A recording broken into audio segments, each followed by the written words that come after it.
Oke, Ibu Heli, senang sekali bisa ketemu Anda di Fancy Food Show di San Francisco, California di Amerika Serikat.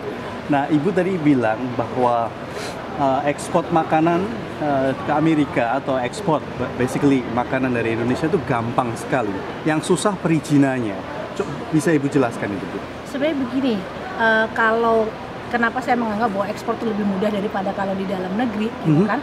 Nah, kalau di luar negeri itu semuanya serba pasti. Prosedur FDA di Amerika, di Swiss, di Jepang, semuanya serba pasti, tinggal kita ikutin saja, maka kita bisa dapat perizinan itu, gitu kan?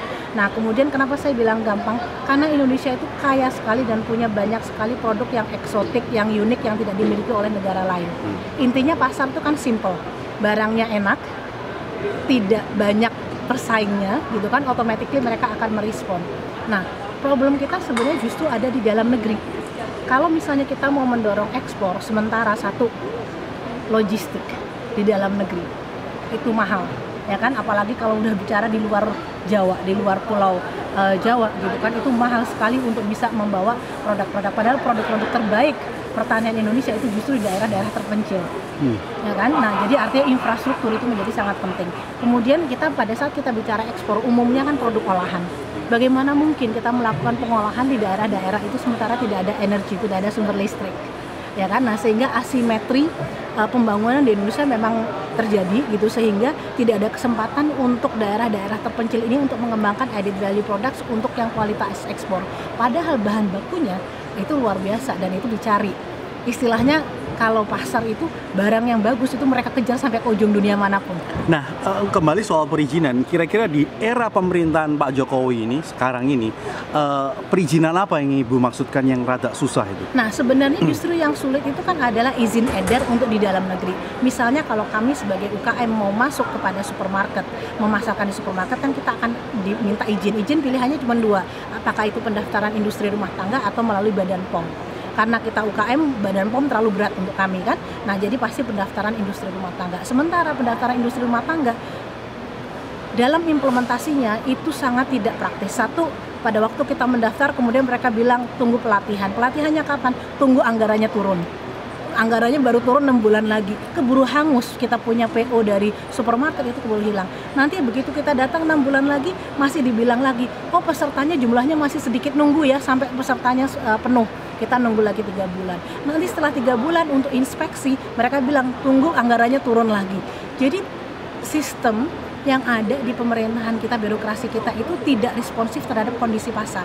Nah, kemudian peraturan untuk PIRT misalnya itu mereka bikin sedemikian rupa sehingga istilahnya tidak ada ruang untuk kita bergerak. Sementara kalau dari Thailand, Malaysia dan lain-lain nanti dengan masyarakat ekonomi ASEAN, mereka kan didukung sekali oleh pemerintahnya.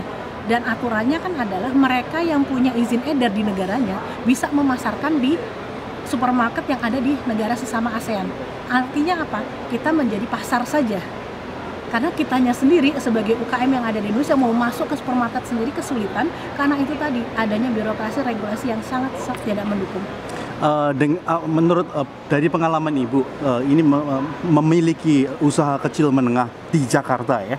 Itu kesulitannya gimana tadi? Contohnya misalnya gini, mungkin niatannya bagus bahwa kawasan perumahan tidak boleh digunakan sebagai tempat usaha.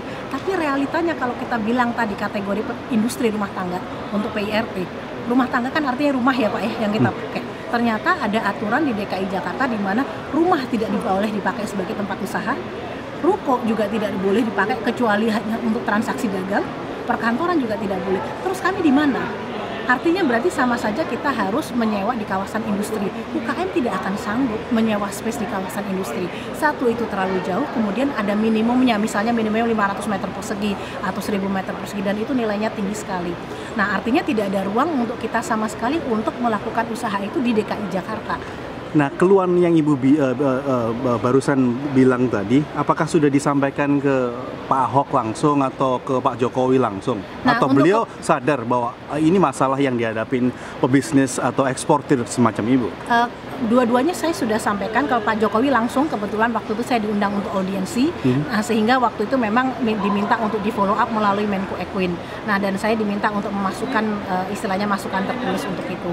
Untuk ke Pak Ahok saya sudah sampaikan lewat SMS baru dibalas 10 hari kemudian untuk suruh memasukkan surat permintaan untuk audiensi. Artinya prosesnya masih panjang. Nah, ini kejadian sudah lama atau baru? Baru saja, saja. Gitu, karena kita saat ini punya 100 produk dari mitra-mitra UKM kita yang tidak bisa masuk ke supermarket karena belum punya PIRT. Dan kita semua mentoknya di izin domisili. Untuk dapat PIRT kita harus punya izin domisili. Ya, mungkin diperjelas PIRT dari apa, Bu? Pendaftaran Industri Rumah Tangga. Oke. Nah, untuk bisa dapat PIRT kita harus punya izin domisili. Begitu kita pergi ke RT RW udah langsung ditolak. Mereka bilang tidak bisa, rumah tidak bisa dipakai sebagai tempat berusaha. Nah, terus namanya Industri Rumah Tangga. Lah terus di mana?